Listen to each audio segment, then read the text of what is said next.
High বন্ধুরা, দেবার্চনা কিচেনে প্রতিদিনের মতো আজকে ওয়েলকাম। আজকে আবার আরেকটা সুন্দর tasty recipe, chicken bread pocket. দেখো কিভাবে বানিয়েছি, দেখতে থাকো।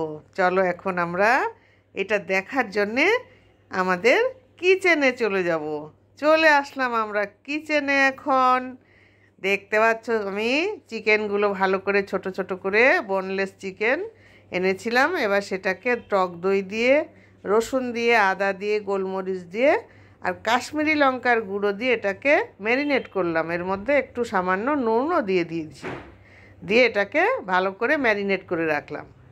এইবার আর একটা বাটির মধ্যে আমি একটা ডিম ফেটিয়ে নেব, সুন্দর করে ডিমটা ফেটিয়ে নেব।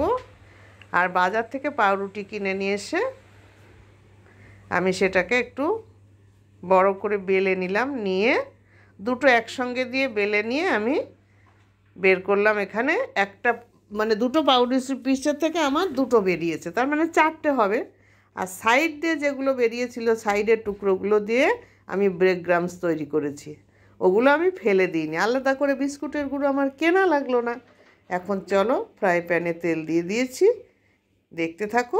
তেলটা গরম হবে, তারপরে এক এক করে দেখো। খুব মজার রেসিপি, কেউ কোথাও যাবে না কিন্তু বন্ধুরা, দেখো যে জিনিসগুলো কত সুন্দর লাগে খেতে। এবার এর মধ্যে দিয়ে দিলাম আমি একটু আদা বাটা।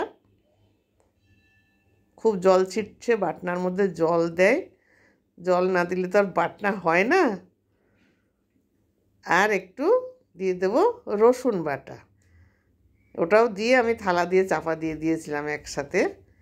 এখন আমি দিয়ে দিচ্ছি ওই যে ম্যারিনেট করে রেখেছিলাম চিকেনটা, সেই ম্যারিনেট করা চিকেনটা আমি দিয়ে দিলাম।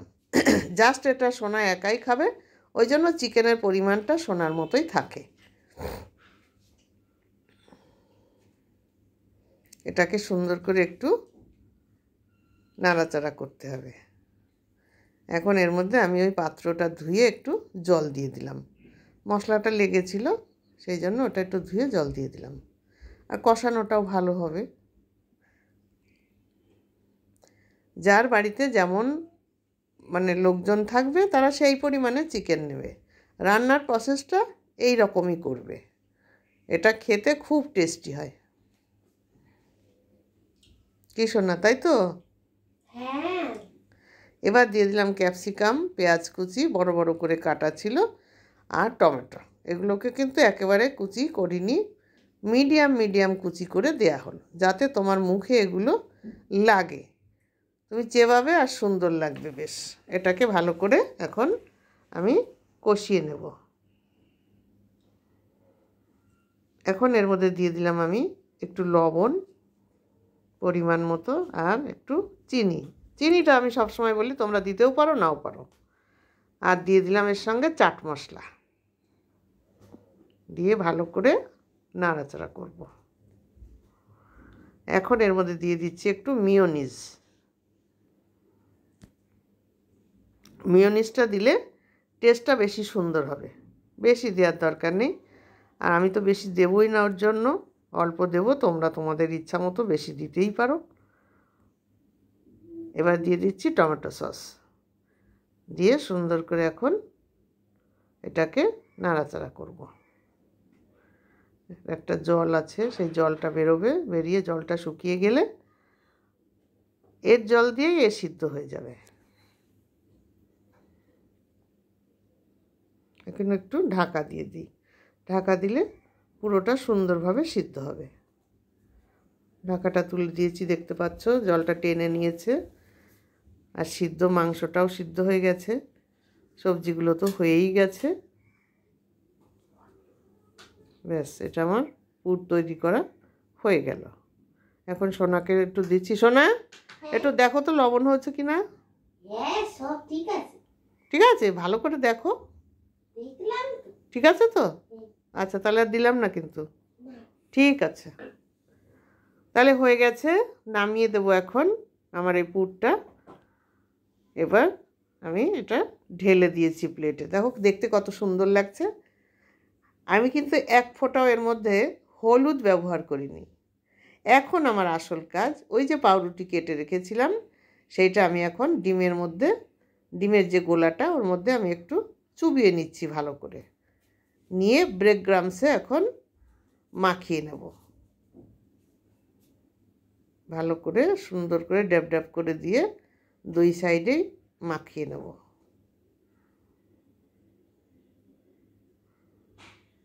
এইভাবে আমি দুটোই মাখিয়ে করে নিয়েছি ব্রেড ক্রাম্বসের গুঁড়ো দিয়ে। এখন আমি চলো কড়াইতে তেল দিয়ে দিয়েছি। তেলটা একটু গরম হতে হবে, আমি হাই ফ্লেমে দিয়ে দিয়েছি গরম হওয়ার জন্য গ্যাসের ফ্লেমটা।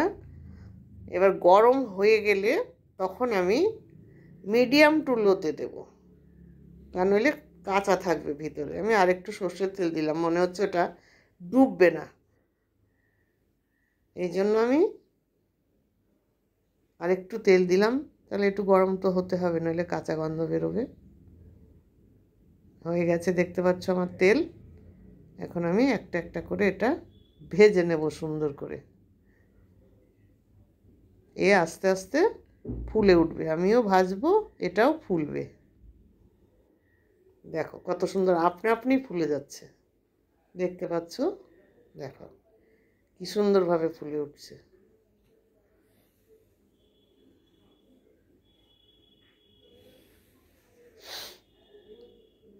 তোমরা এইভাবে করে খেয়ে দেখো। তোমরা যারা মাংস খাও না তারা নিরামিষ দেবে, বাঁধাকপির ঘন্ট দিতে পারো এর মধ্যে, আলু ফুলকপি বাদাম দিয়ে যেমন সিঙ্গারার পুর দেয় তোমরা তেমন দিতে পারো। পনিরের এরকম করে পনির টুকরো টুকরো করে কেটে, যেরকম মাংস কেটে দেওয়া হচ্ছে এরকম পনিরের টুকরো করে কেটে এইভাবে সবজি করে তোমরা এর ভিতরে পুর দিতে পারো, যা যা খুশি সে তাই দিতে পারো। আমি তো পাঁচ তরকারি, লাবড়া তরকারিরও পুর দিয়ে দিই এর মধ্যে মাঝে মাঝে। নিরামিষ করতে হলে তখন আমি এর মধ্যে লাবড়া পাঁচ তরকারি করেছি সেই পুরি দিয়ে দিই, তাও খেতে কি অপূর্ব হয়। দেখো একদম লুচির মতো টপা হয়ে ফুলেছে। হয়ে গেল, এখন আমি কেটে নিচ্ছি মাছ বরাবর চাকু দিয়ে। এটাকেও কাটবো একদম মিডিলে। এখন আমি এর মধ্যে একটা কোটিং বানিয়ে নেব। এটা আমি মিয়োনিজ আর দিয়ে দিলাম টমেটো সস দিয়ে একটা কোটিং বানিয়ে নিচ্ছি। এটাকে আমার কি করতে হবে, এই যে পাউরুটির যে একটা বেশ খোলের মতন তৈরি করেছি এর মধ্যে, হ্যাঁ দেখেছো কত সুন্দর ফাঁপা হয়েছে, কি সুন্দর ভিতরে। এর মধ্যে এটাকে আমি ভালো করে প্রলেপ দিয়ে দিলাম, দিয়ে এর মধ্যে এখন ওই যে সবজিটা করেছিলাম চিকেন সবজি, ওটাকে আমি এর মধ্যে ভালো করে ঢুকিয়ে দিলাম। রেডি হয়ে গেল আমার চিকেন ব্রেড পকেট। এখন আমি আবার আর একটা পকেটের মধ্যে প্রলেপ দিয়ে ঠিক একইভাবে চিকেনের পুর দিয়ে দেবো, তাহলে এক এক করে তৈরি হয়ে যাবে আমার চিকেন ব্রেড পকেট। তারপরে হলো খাওয়ার পালা। এই দিয়ে দিলাম পকেটের মধ্যে আবার পুর ভরে, পকেট ভরে গেল। হ্যাঁ সব কটা পকেট ভরে গেছে, এখন পকেট পেটের মধ্যে যাবে। সোনা রেডি, চিকেন ব্রেড পকেট চলে এসো বন্ধুরা। তাহলে সোনাকে এখন দেব, তোমরা এইভাবে তৈরি করে খেয়ে কেমন লাগবে আমাকে জানাবে। লাইক শেয়ার কমেন্টস করতে ভুলো না। তাহলে টাটা।